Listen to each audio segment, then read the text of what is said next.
So dividend investing is all about creating another form of cash flow through passive income in the form of stock dividends. And if you look long enough, you're going to find people on every side of that fence, including some that don't fall on either side of the dividend investing path. And there can be extremes on both ends, right? Where some people love it, believe it's a path to financial freedom, or at the very least, a form of financial support, while others believe it's a waste of time and dividend investing is a dumb way to utilize the stock market. And the reason for that, aside from the taxes you have to pay on earned dividends, is usually supported by claims that dividend investing does not on average outperform index funds for overall return. And while I'll admit that this can be absolutely the case if your dividend stock picks aren't well researched, the other side of that fence isn't short on reasons to become a dividend investor. A lot of people, especially older people, would rather have consistent supplemental income through dividends rather than waiting 20 to 30 years to cash in on growth stocks. And this is also how I feel. You have to do what you feel is best for you. But to help achieve this goal, I like to look for safer dividend stocks, which tend to have a lower paying dividend yield, usually below 5%, and more so in the range of 2 to 4%. Typically, the higher the dividend yield, the riskier the asset is in terms of growth performance, which is why the majority of my dividend portfolio will include stocks that tend to be a safer option. Though I am not against high-paying dividend stocks. In fact, I have a few as part of my portfolio, and today we're adding another one, which brings us to today's topic, the JP Morgan Equity Premium Income ETF. And before we get off into what's inside of this thing, let's quickly go over who's behind this ETF and what its focus is. It's very important to know what area and sector your dividend stocks fall into for diversification reasons. Now, first off, JEPI is a monthly paying dividend stock. So right off the bat, you get the consistency of receiving that dividend payout every single month. The objective for this ETF, which stands for Exchange Traded Fund, is to deliver a significant portion of the returns associated with the S&P 500 index with less volatility while paying monthly dividends. And they accomplish this by maintaining a portfolio of about 100 stocks that have been selected for their high quality, high value, and low price volatility. Now, that means that there's a fee associated with owning shares of this ETF because it is being actively managed. There's a team that has to select which stocks and assets go into this fund and which ones are taken out based on performance and value. And nobody is doing that for free. So there's a very small fee associated with this, which is currently 0.35%. That is very, very low. Now, in addition to this, they also employ a covered call strategy to increase their income. Really quickly, what is a covered call?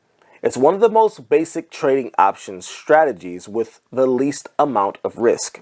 The people behind this ETF that are the largest shareholders include obviously JP Morgan, which is Chase Bank, but also include Morgan Stanley, Bank of America, Wells Fargo, Royal Bank of Canada, Advisor Group Holdings, Requisite Capital Management, InvestNet Asset Management, and Cambridge Investment Research.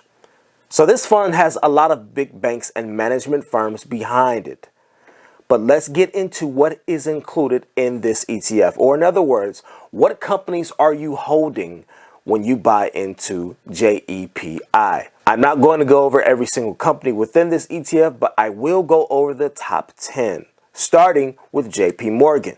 We also have ExxonMobil, Progressive, MasterCard, AbbVie, which is a great company, Comcast, Bristol Myers, the Travelers Companies, Coca-Cola, and Visa. All of these companies are top-tier businesses and corporations. In terms of quality and value, these are some of the best. When I was picking single stocks, I had 7 out of 10 of these companies in my portfolio. But now you can participate in investing in all of them by owning shares in JEPI. With this list of top 10 holdings, you have the comfort of knowing that this fund hinges on the performance of already well-established multi-billion-dollar companies and brands.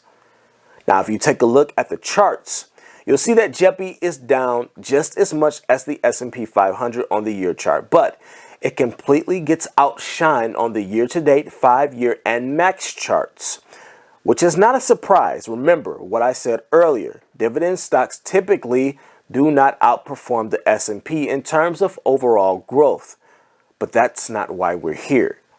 We're here for the dividend payout, and currently, JEPI has a dividend payout of 11.56% and has paid $6.36 in the past year. As I said before, this is a monthly paying dividend stock, and according to the charts, this stock peaked at around $63.19 back in December of 2021. So at a current price point of $55, I'm very comfortable with buying JEPI at this valuation. One of the things that concerns me, though, is the fact that this stock has only been paying dividends for a little over 2.5 years. I typically only like to add dividend stocks that have a history of paying out at least 7 consecutive years or more to show that their dividend has a stable track record. So JEPI is certainly one of my more riskier assets. It's not uncommon for monthly stocks to change their payout to quarterly. And if you're picking up a bunch of shares of this one, to rely on that consistent monthly payout, then this is something you may want to keep in mind as you formulate your investing strategy. Remember that whatever strategy you employ, it's going to take time, it's going to take capital, and it's going to take effort to reach your dividend payout goals. But in my opinion, this is one of the rare things that you can control within the stock market, and you have all the tools available to you to strategize on how to get there. Consistency and reinvesting will be your best friends. But if you're looking to jump into this play, just remember to triple check the research and decide for yourself if this is a dividend stock worth adding to your portfolio. I hope you all enjoyed this one. Happy dividend hunting, and hopefully I'll see you in the next one. Later.